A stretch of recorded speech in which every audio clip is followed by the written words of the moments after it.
কোরআনের পাখি আল্লামা দেলোয়ার হোসেন সাইদির এলাকার ভাইয়েরা এবং সন্তানেরা আপনারা কেমন আছেন? 11 দলীয় নির্বাচনী ঐক্য ও বাংলাদেশ জামায়াতে ইসলামী আয়োজিত আজকের এই নির্বাচনী সমাবেশের সম্মানিত সভাপতি, এই সমাবেশের প্রধান অতিথি, যার বক্তব্য শোনার জন্য আপনারা অধীর আগ্রহে অপেক্ষা করছেন, আমিরে জামাত ডক্টর শফিকুর রহমান, তিনি পথে আছেন, কিছুক্ষণের মধ্যে এসে উপস্থিত হবেন।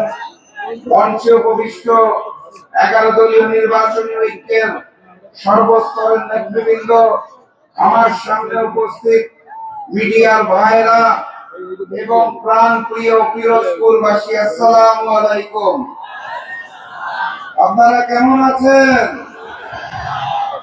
কোরআনের পাখি আল্লামা দেলোয়ার হোসেন সাইদির এলাকার ভাইয়েরা এবং সন্তানেরা আপনারা কেমন আছেন?